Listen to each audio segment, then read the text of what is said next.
नमस्कार मित्रांनो, मी अमोल जाधव. स्वागत आहे तुमचे CSC मराठी या यूट्यूब चॅनलवरती. मित्रांनो, आपण आजच्या या व्हिडिओमध्ये RT ॲडमिशन 2026-27बद्दल माहिती पाहणार आहे. तुम्ही स्क्रीनवरती पाहू शकता student.maharashtra.gov.in या वेबसाईटवरती आल्यानंतर तुम्हाला अशा प्रकारचं होमपेज दिसणार आहे.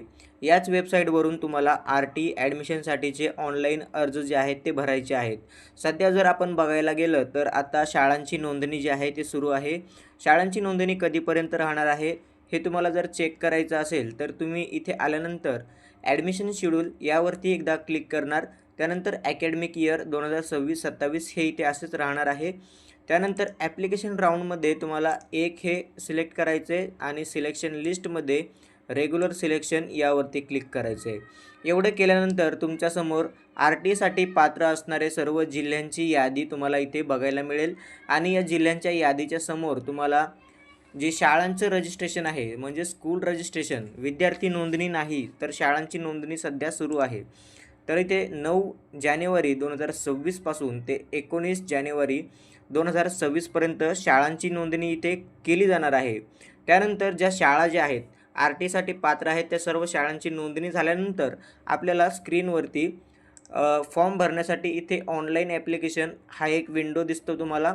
यावरती तुम्ही जसं क्लिक करता त्यानंतर तुम्हाला इथे एक रजिस्ट्रेशनचा ऑप्शन जो आहे तो इथे देण्यात येणार आहे. आता साईटवरती अपडेट करण्यात आलेलं आहे. 2025-26 इथे येत होतं, आता 26-27 हे अपडेट करण्यात आलेलं आहे. त्यानंतर इथे तुम्हाला नवीन फॉर्मसाठी ऑप्शन देण्यात येईल. तो कधी देण्यात येईल हे आत्ता सांगता येणार नाही. ज्यावेळेस नोटिफिकेशन येईल त्यावेळेस तुम्हाला सांगण्यात येईल की फॉर्म भरायला सुरुवात झाली आहे. तर त्यावेळेस फॉर्म कसे भरायचे, काही महत्त्वाच्या सूचना ज्या आहेत त्या RTकडून देण्यात आलेल्या आहेत त्या तुम्ही एकदा वाचून घ्यायच्या आहेत.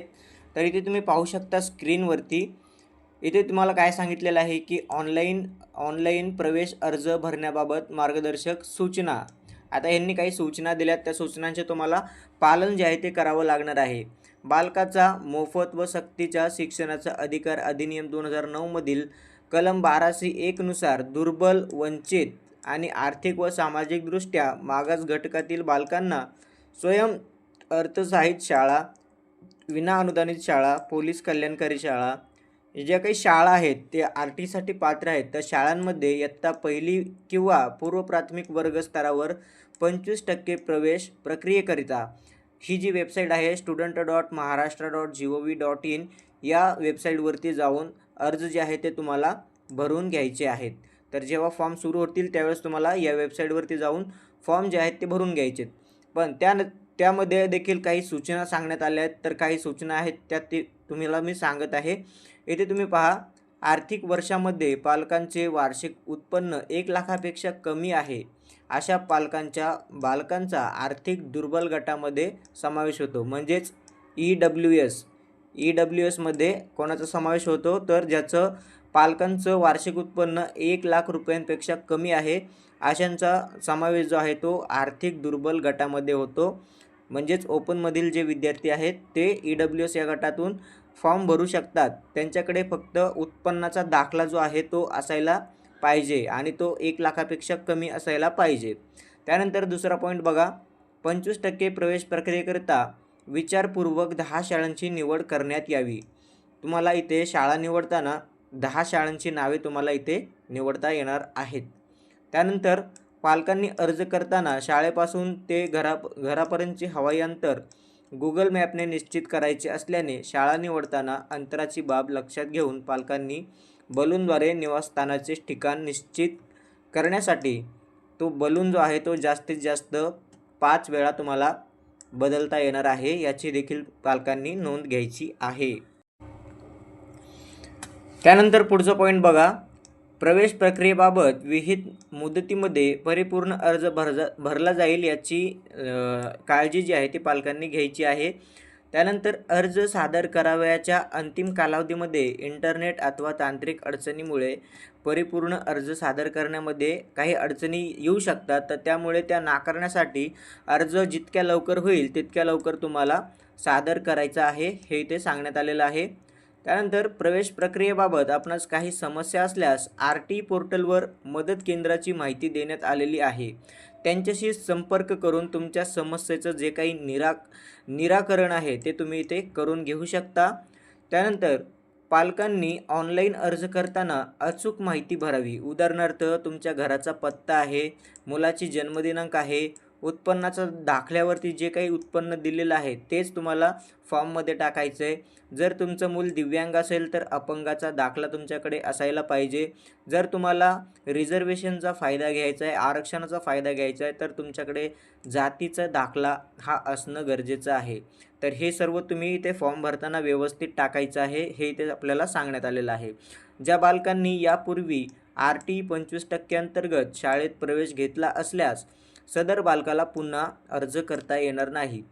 यापूर्वी जर तुम्ही RTमध्ये ॲडमिशन घेतलं असेल आणि तुम्ही त्यातून परत बाहेर पडला असाल आणि परत यावर्षी फॉर्म भरत असाल तर तुम्हाला इथे तो चान्स दिला जाणार नाही. त्यानंतर यापूर्वी 25% प्रवेश प्रक्रियेअंतर्गत मिळालेल्या बालकाचा चुकीची माहिती भरून पुन्हा प्रवेश घेतल्याचे निदर्शनास जर आले तर सदरील प्रवेश रद्द करण्यात येईल. तसेच पालकांनी एकच परिपूर्ण अर्ज सादर करायचा आहे. एकापेक्षा जास्त अर्ज जर तुम्ही भरले आणि ते जर निदर्शनास आले तर एकही अर्ज जे आहे ते लॉटरीसाठी विचारात घेतला जाणार नाही. त्यामुळे एकच फॉर्म भरा आणि व्यवस्थित भरा.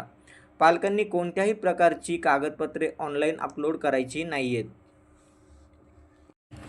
त्यानंतरचा पुढचा पॉईंट बघा, इथे दुसऱ्या पॉईंटमध्ये त्यांनी काय सांगितलं आहे की बालकांचा मोफत व सक्तीच्या शिक्षणाचा अधिकार अधिनियम 2009 अंतर्गत 25% प्रवेश प्रक्रियेकरिता आवश्यक कागदपत्रांचा तपशील खालीलप्रमाणे आहे.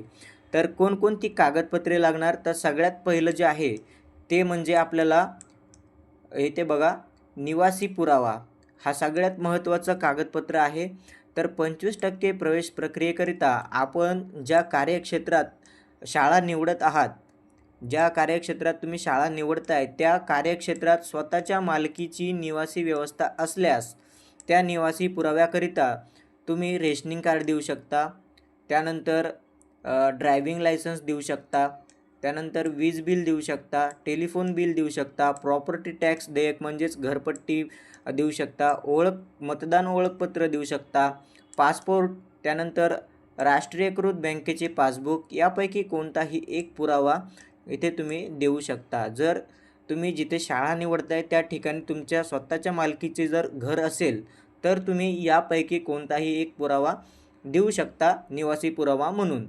आणि जर तुमच्याकडे तुम्ही तिथे जर भाड्याने राहत असाल तर तुम्हाला काय करायचं आहे हे देखील तुम्हाला मी सांगतो. 25% प्रवेश प्रक्रियेकरिता आपण ज्या कार्यक्षेत्रात शाळा निवडत आहात त्या उक्त कार्यक्षेत्रामध्ये स्वतःच्या मालकीची निवासी व्यवस्था नसल्यास भाडे करार ग्राह्य धरण्यात येणार आहे. पण सदरचा भाडे करार हा दुय्यम निबंधक कार्यालयाचा नोंदणी असणे अनिवार्य असणार आहे. भाडे करार हा फॉर्म भरण्याच्या दिनांकाच्या पूर्वीचा असावा आणि त्याचा कालावधी 11 महिन्यांचा किंवा त्यापेक्षा जास्त कालावधीचा असावा. जे पालक रहिवासी पुरावा म्हणून भाडे कराराची प्रत जोडतील त्यांच्या निवासाची पडताळणी देखील करण्यात येईल. ज्या ठिकाणचा भाडे करारनामा दिला असेल त्या ठिकाणी बालक किंवा पालक राहत नाही असे आढळून आल्यास त्या पालकांविरुद्ध कायदेशीर कार्यवाही करण्यात येईल व प्रवेश मिळाला असेल तर तो रद्द करण्यात येईल. यानंतर पुढचा पॉईंट आपण बघूया. तर पुढचं कागदपत्र येतं ते म्हणजेच जन्मतारखेचा पुरावा. आता जन्मतारखेचा पुरावा तुम्हाला कोणता द्यायचा आहे हे देखील तुम्हाला स्पष्ट करतो. तर तुमचा जो मुलगा किंवा मुलगी आहे तर त्याचं ग्रामपंचायतमधील दाखला असेल जन्माचा तो चालणार आहे. महानगरपालिकेचा असेल किंवा नगरपालिका यांनी दिलेला दाखला असेल तो देखील इथे चालणार आहे. रुग्णालयामधील ANM रजिस्टरमधील जर दाखला तुमच्याकडे असेल तर तो देखील इथे चालणार आहे. अंगणवाडी किंवा बालवाडीमधून तुम्हाला रजिस्टरमधील दाखला मिळाला असेल तर तो देखील तुम्हाला इथे चालणार आहे.